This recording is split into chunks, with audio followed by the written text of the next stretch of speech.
Assalomu alaykum qadrli do'stlar. Demak, sizlar bilan yana Display Community. Demak, bugungi darsimizda biz sizlar bilan asosiy ma'lumotlarimizni qo'shishni va ularni o'zgartirish va umumiy olganda collection qismini, hamma qatorlarimiz bitta ma'lumotda ko'rinadigan qismni ko'rib chiqamiz. Demak, hammangiz tayyor bo'lsangiz biz boshladik. Fayzimiz bersin. Xo'p, buning uchun biz birinchi o'rinda albatta collection qismini qo'shib olishimiz kerak bo'ladi. Bu plus orqali demak biz collection qo'shib olamiz. Mana collectionlar bizda turibdi. Bizda demak card, list, table, data degan har xil collectionlarimiz bor. Kelib bir boshdan boshlab ko'rishni boshlaymiz. Birinchisi carddan boshlaymiz. Xo'p, card. Mana card ko'rinishidagi ma'lumotimiz shunday bo'ladi. Birinchi general degan ma'lumotlarimizga o'tadigan bo'lsangiz, demak umumiy bizda bu qatorimizda qanday ma'lumotlar qilinadi. Xo'p, demak bizda source, ya'ni bu collection, ya'ni bu umumiy ko'rsatadigan ma'lumotlarimiz qaysi xonaniki bo'lsin degan ma'lumotni tanlayapmiz.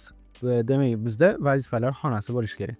Xo'p, endi title bor bizda. Demak title bu collection qismimizning nomi. Bizda hozirda nomi vazifalar mana ro'yxati. Xo'p, vazifalar ro'yxati degan ma'lumotni qo'shdik. Endi bu yerda style bor. Ya'ni bu ma'lumotlarimiz qanday ko'rinishda turishini biz belgilashimiz mumkin. Card degani asosiysi bu bitta ma'lumotingizni alohida kartochka sifatida ko'rsatib beradi. Masalan, kartda foydalanadigan bo'lsak, mana bunday narsalar chiqadi. Xo'p, dizayn, birinchi dizayn degan joyini ko'rib olaylik, keyin items datani ko'rib chiqamiz. Xo'p, birinchisi mana style'da demak minimal va card. Card yozadigan bo'lsangiz, har bitta ma'lumotingizni alohida qilib ko'rsatib turadi. Va bizda size, ya'ni har bitta kartochkangizni nimasi? Razmeri. Ya'ni birinchisi masalan XS degani bitta qatoringizga, bitta ekraningizga mana bu qatorda 4 ta ma'lumot sig'ishi mumkin bo'ladi. S qiladigan bo'lsangiz, ya'ni small 3 ta ma'lumot sig'adi va medium o'rtachada 2 ta sig'adi va large bor.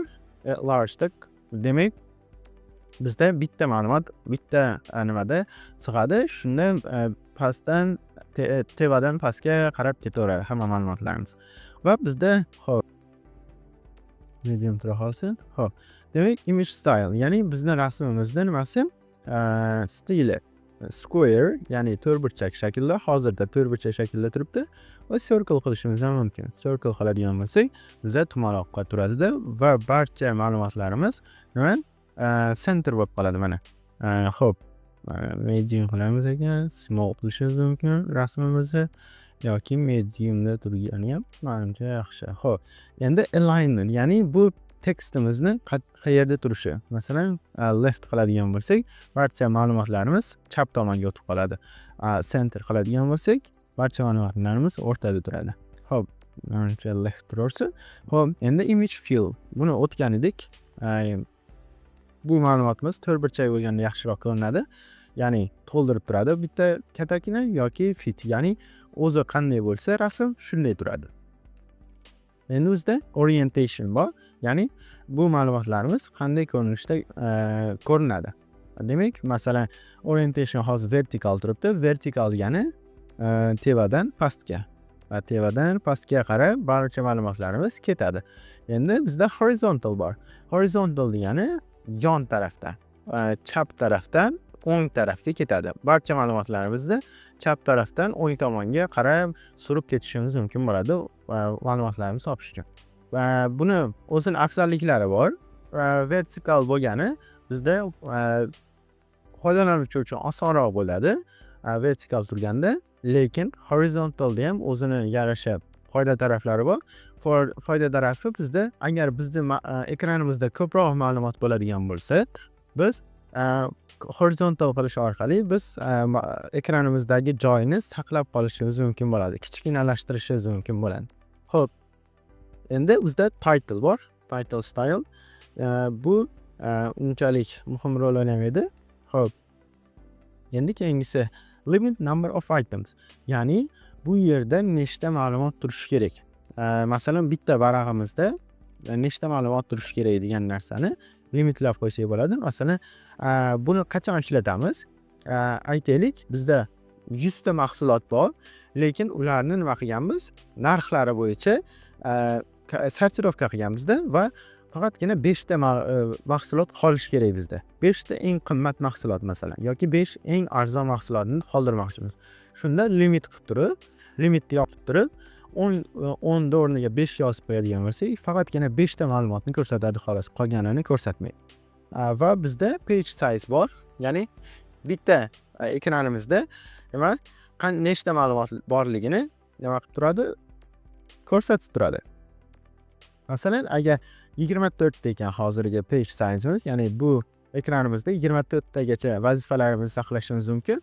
Agar 25 ta bo'lib qoladigan bo'lsa, bizda ikkinchi list ochiladi. Ikkinchi listga o'tadigan tugma ochiladi va tugma orqali siz ikkinchi, uchinchi, to'rtinchi varaqlarga o'tib ketishingiz mumkin bo'ladi.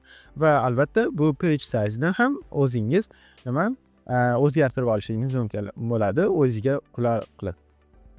Xo'p, demak bizda list ko'rinishi bor.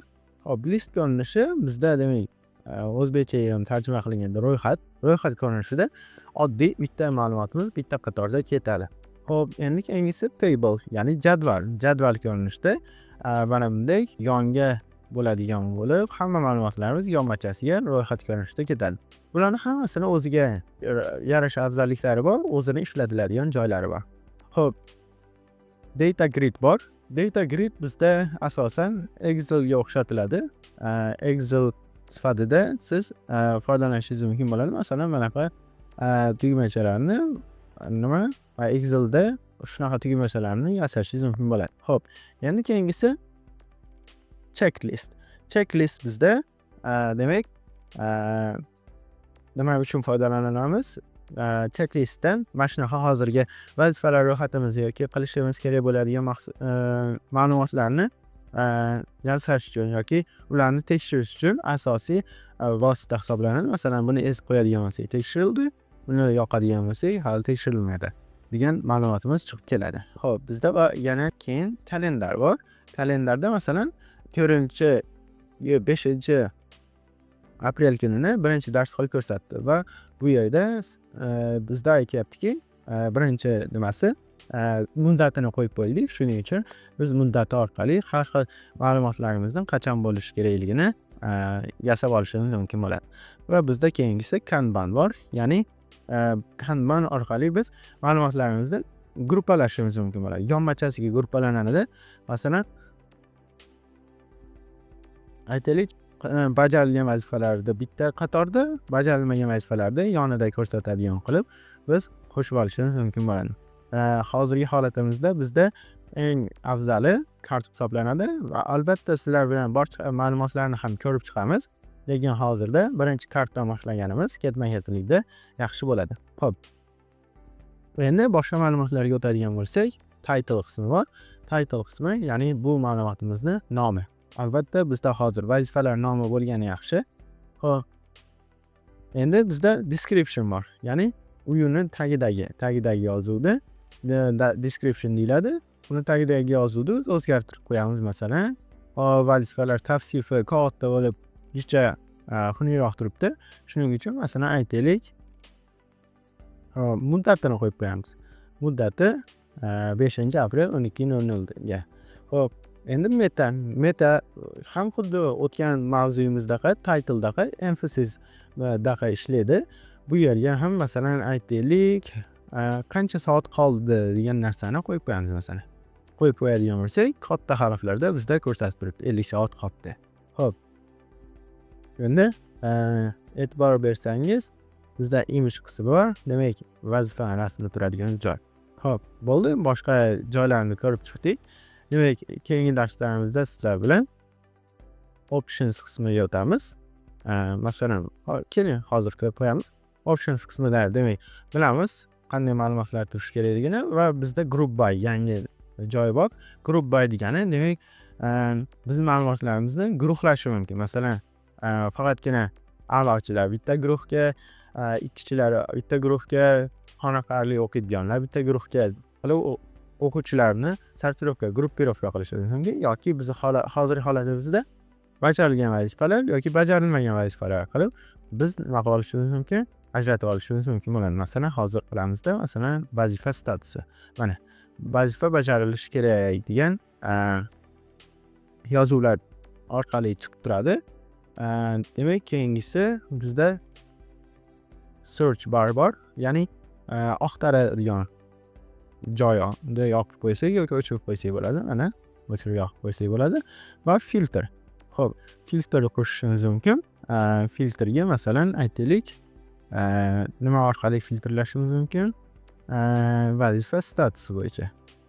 Masalan, gruppirovkani o'chiramizda,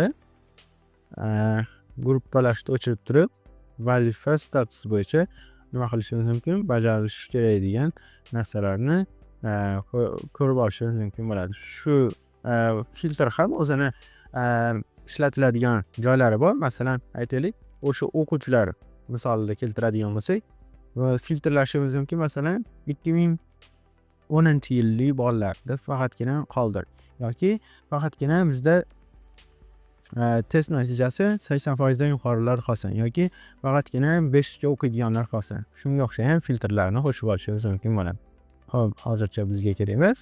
Xo'p, endi actions bo'limiga o'tamiz. Actions bo'limiga o'tadigan bo'lsak, bizda demak buyruqlar, asosiy buyruqlar bo'limi shu yerda ko'rinadi. Xo'p, demak, bugungi darsimiz uchun shular. Keyingi darslarimizda sizlar bilan ushbu 3 ta qatorni, ushbu 3 ta actions qismini qanday ishlashini biz ko'rib chiqamiz. Bugungi darsimiz yoqqan bo'lsa, bag'oyat xursandmiz. Keyingi darslarimizda ko'rishguncha sog' bo'ling.